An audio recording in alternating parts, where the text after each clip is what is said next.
seharusnya kamu bisa mendapatkan pasangan yang lebih baik atau ini itu. Tidak, orang-orang yang manas-manasi seperti ini tuh jahatnya minta ampun.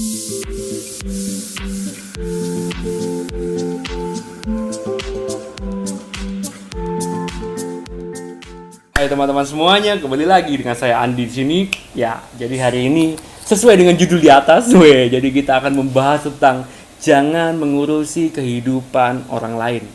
Jadi saya terinspirasi untuk membahas kisah ini, topik seperti ini karena ada sebuah kisah, ada kisah perjalanan hidup. Jadi ada seseorang, ya katakanlah kita bicara sepasang kekasih. Jadi sepasang kekasih ini sudah memiliki kehidupan yang enak. Ya rumah ada satu, mobil ada satu, pemasukan ya cukup, buat makan oke, buat apa oke, suaminya seorang pegawai ya, tapi gajinya juga cukup oke. Kalau gajinya nggak oke kan nggak bisa beli rumah, nggak bisa beli mobil. Jadi sebetulnya keluarga kecil ini sudah hidup bahagia. Jadi hidup bahagia, sudah hidup tercukupi. Istrinya hidup bahagia, suaminya hidup bahagia. Mereka semuanya saling mencintai dan hidup dengan harmonis. Hingga satu ketika ada perkumpulan para ibu-ibu. Jadi para istri-istri lagi berkumpul, termasuk istrinya dari keluarga kecil yang tadi yang sudah hidupnya bahagia itu. Jadi para wanita ini berkumpul dan akhirnya mereka membahas satu persatu, mulai membandingkan kehidupan yang satu dengan kehidupan yang lain. Lalu ada seseorang wanita, katakanlah si wanita ini namanya Bunga, ya, bukan nama sebenarnya, mendatangi seorang istri yang tadi bahagia itu dan dia berkata, "Kamu nggak lihat tak kakakmu? Kakakmu hidupnya begitu enak. 1 bulan sama suaminya dikasih 100 juta per bulan, suaminya pengusaha. Kamu sama kakakmu loh cantikan kamu. Waduh, luar biasa hidupnya. Uang jajannya banyak. Dia weekend pergi ke Singapura belanja. Wah, minggu-minggu sudah pulang Surabaya lagi, kembali lagi ke kota. Ya kan? Dia nganggur-nganggur Sabtu, Jumat, Kamis, kepengen lihat sunset, terbang dia ke Bali. Duitnya banyak kan? Terbang dia ke Bali hanya untuk lihat matahari terbenam. Wah, abis selesai sunset, dia balik lagi ke kota, santai-santai. Hidupnya begitu enak, luar biasa. Kamu hidupnya harus ngepres-ngepres gitu. Mau sampai kapan?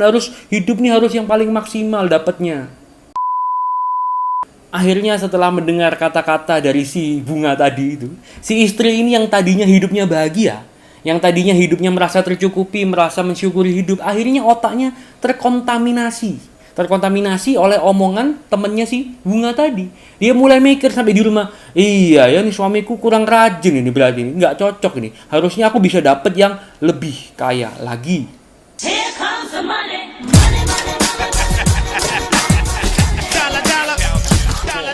Akhirnya rumah tangga kecil ini yang tadinya hidup bahagia, penuh syukur, akhirnya istrinya mulai bersungut-sungut. Mukanya sudah mulai jarang tersenyum, suaminya pulang kerja, pertanyaannya sudah kapan naik pangkat. Kamu nggak pengen buka usaha sendiri tak? Nggak lihat itu kakakku hidupnya enak. Sudah mulai kata-kata seperti itu keluar. Suaminya 1 hari, 2 hari ya dia bisa menahan. Lama-lama 1 bulan, 2 bulan makan hati juga. Akhirnya singkat cerita keluarga kecil ini berpisahlah suami dan istrinya. Kalau kita cermati betul kisah perjalanan hidup keluarga ini, siapakah yang menyebabkan mereka itu akhirnya rumah tangganya retak? Ya gara-gara omongan orang lain itu, yang ngurusi hidupnya orang, yang mengkontaminasi otaknya orang, yang berusaha untuk memanas-manasi, hanya memberikan sebuah kata-kata negatif tanpa ada solusi yang pasti. Jadi bukan berarti kita tidak boleh memotivasi orang lain untuk memiliki kehidupan yang lebih baik. Boleh, tapi kita jangan mengarahkan orang itu untuk menaikkan levelnya dia dengan cara dia menuntut orang lain untuk mewujudkan hal itu. Jadi misalnya kita nih punya teman, menurut pandangan kita kehidupan dia, harusnya masih bisa ditingkatkan lagi. Nah, ketika misalnya saya pribadi nih, ketemu sama teman saya, lama tidak jumpa misalnya. Tak lihat hidupnya kok sekarang banyak sambatan bahasa Indonesia apa ya? Oh, banyak ngomel, ya kan? Banyak mungkin menggerutu. Saya akan memberikan solusi, bro. Seharusnya kamu bisa punya kehidupan yang lebih baik. Oke lah, sekarang misalnya kamu kepingin dapat extra income tambahan. Bolehlah kamu jadi reseller kopiku.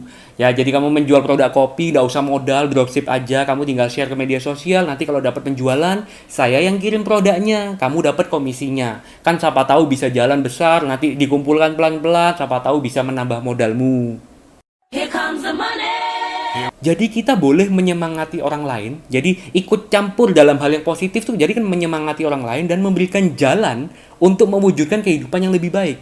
Bukan dengan cara, wah hidupmu tidak seharusnya di level itu. Wah hidupmu seharusnya bisa lebih baik. Tapi tanpa memberikan solusi. Apalagi ada bonusnya, seharusnya kamu bisa mendapatkan pasangan yang lebih baik. Atau ini itu. Orang-orang yang manas-manasi seperti ini itu jahatnya minta ampun kalau menurut filmnya Ada Apa Dengan Cinta. Kita tidak bisa membandingkan kehidupan satu orang dengan orang yang lainnya. Karena tidak ada satupun orang yang lahir di lingkungan yang sama, sekolah di tempat yang sama, memiliki teman-teman yang sama, memiliki mindset yang sama, dan memiliki didikan keluarga yang sama persis. Itu tidak mungkin pernah ada. Ini kalau dikasih perumpamaan seperti kita tidak bisa membandingkan antara buah rambutan dan buah durian. Mungkin sama-sama kayak bentuk ada duri-durinya juga, tapi waktu panennya beda, cara penanamannya beda. Jadi segala sesuatunya itu berbeda. Tiap orang waktunya beda-beda. Jadi alangkah jauh lebih bijaksananya kalau kita berhenti mengurusi kehidupan orang lain dengan cara yang negatif. Kalau cara yang positif boleh. Jadi cara yang positif ya seperti yang tadi saya sudah bahas. Jadi kita bisalah memberikan masukan-masukan positif kepada dia, menyemangati teman kita supaya dia bisa merubah level kehidupannya, bisa naik 1 tingkat lebih baik, 2 tingkat lebih baik, memberikan dia konten-konten yang positif. Bro, kamu lihat nih YouTube ini, kamu lihat channel ini, bisa membangun motivasi dalam hatimu segala macam. Itu namanya ikut campur juga, tapi sisi yang positif. Oke, kalau begitu teman-teman, saya doakan semoga lingkungan kalian dijauhkan dari manusia-manusia yang hobinya menghakimi kehidupan Anda. Wah, harusnya kamu bisa lebih baik. Wah, ini hidupmu gak layak, tapi tanpa memberikan solusi, yaitu adalah orang yang ikut campur dalam kehidupan orang lain dari sisi yang negatif. Jadi kita panggil mereka sebutannya negatron. Jadi semoga hidup kalian dijauhkan dari para negatron dan semoga kalian pun tidak menjadi seorang negatron.